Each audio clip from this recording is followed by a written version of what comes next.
YouTube friends, it's Hermit Writer. I apologize that it's been a few weeks since I last uploaded. This has been a very hectic month, but today we're going to jump right in and talk about tarot spreads. In particular, the spread that I use the most for my own personal readings, and that would be the 3-card spread. I'm going to use my Tarot of Jean Noblet, a reproduction by Fleur Noir, which I believe is still available to be purchased, and I will put the link for that in the description below.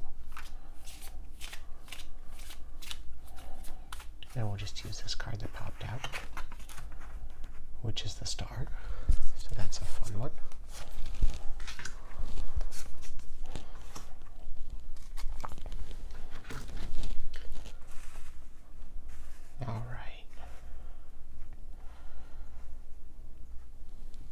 So I like the 3-card spread for several different reasons.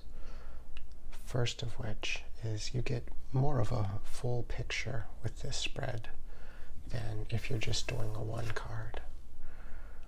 And with the 1 card, you also risk falling into the trap of, well, this is a good card, so this means good things for the day, or this is a bad card, so it's going to be a bad day. With the other 2 cards in the spread, you have a bit more context for what's going on.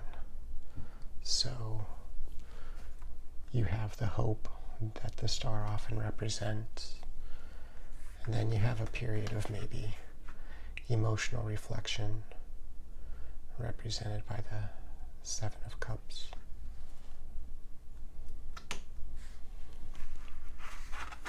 And then justice, seeing things for what they are, discerning the truth, maybe even making a decision about something. All of these 3 cards flow together. And depending on the deck that you're using and how the characters are positioned, you might be able to determine, are characters looking at a particular card? For these cards, they're all looking pretty much right at the querent, or the reader, which in this case would be the same thing.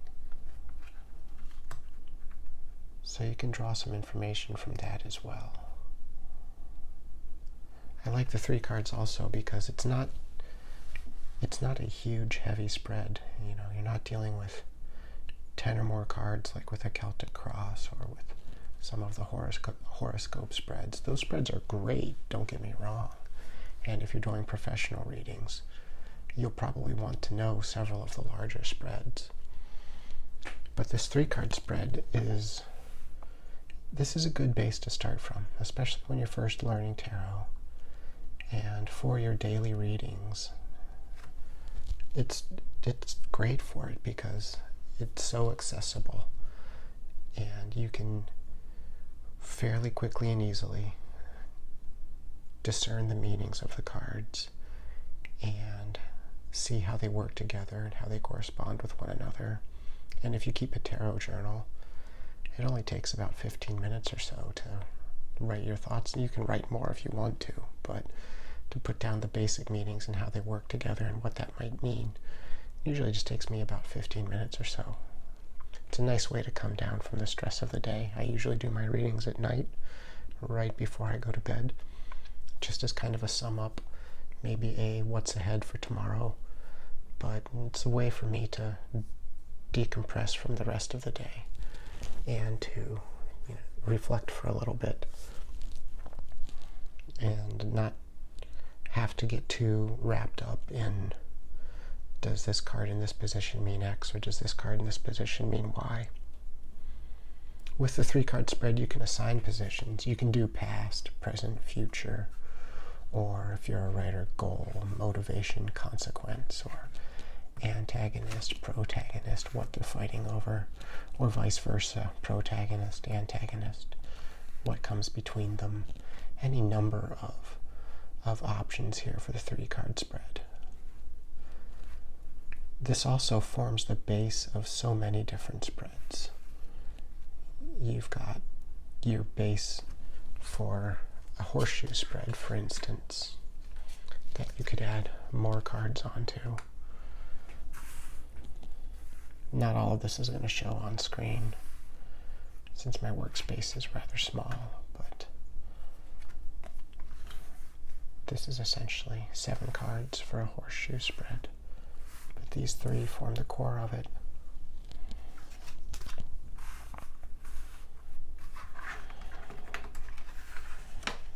You can also see how a cross spread, so 3 cards there, and then you've got 3 cards up and down, and then this in and of itself could be the start of a Celtic cross spread with your crossing card on top, the surrounding cards, and then 1, 2, 3, 4 going up the staff, and if you wanted to put a significator underneath the star, you could do that as well. So all of these more complex spreads build off of the 3-card spread. The cross spread usually reads left to right and top to bottom. The Celtic cross, you'll often correspond 1, 2, 3, and then 4 is a timeline, depending on how you read your Celtic cross, of course. So when you know how to do the 3-card spread, you've already got the foundation laid for many of these more complicated spreads. So if you are looking to go into professional reading, it's a good one to keep in your back pocket because of that. It's also good if you're doing very quick readings. You know, if you're in an event where you're going to have, well, maybe not dozens, but more than 3 or 4 people at a time, or at the event, looking for a reading. 3 cards is a great way to do a very quick, very effective reading for them. This could represent your querent. These could be surrounding energies. This could be something that affected them in the past. This is something they might have to look forward to in the future. Any number of ways that you can read these or position them. You can do top to bottom if you wanted, a simple horseshoe, whichever way you prefer. So that's the 3-card spread in a nutshell. And like I said, this is the one that I use most often on a nightly basis.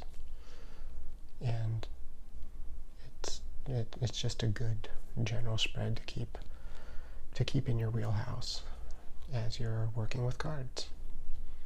So I hope this has been interesting and informative for you.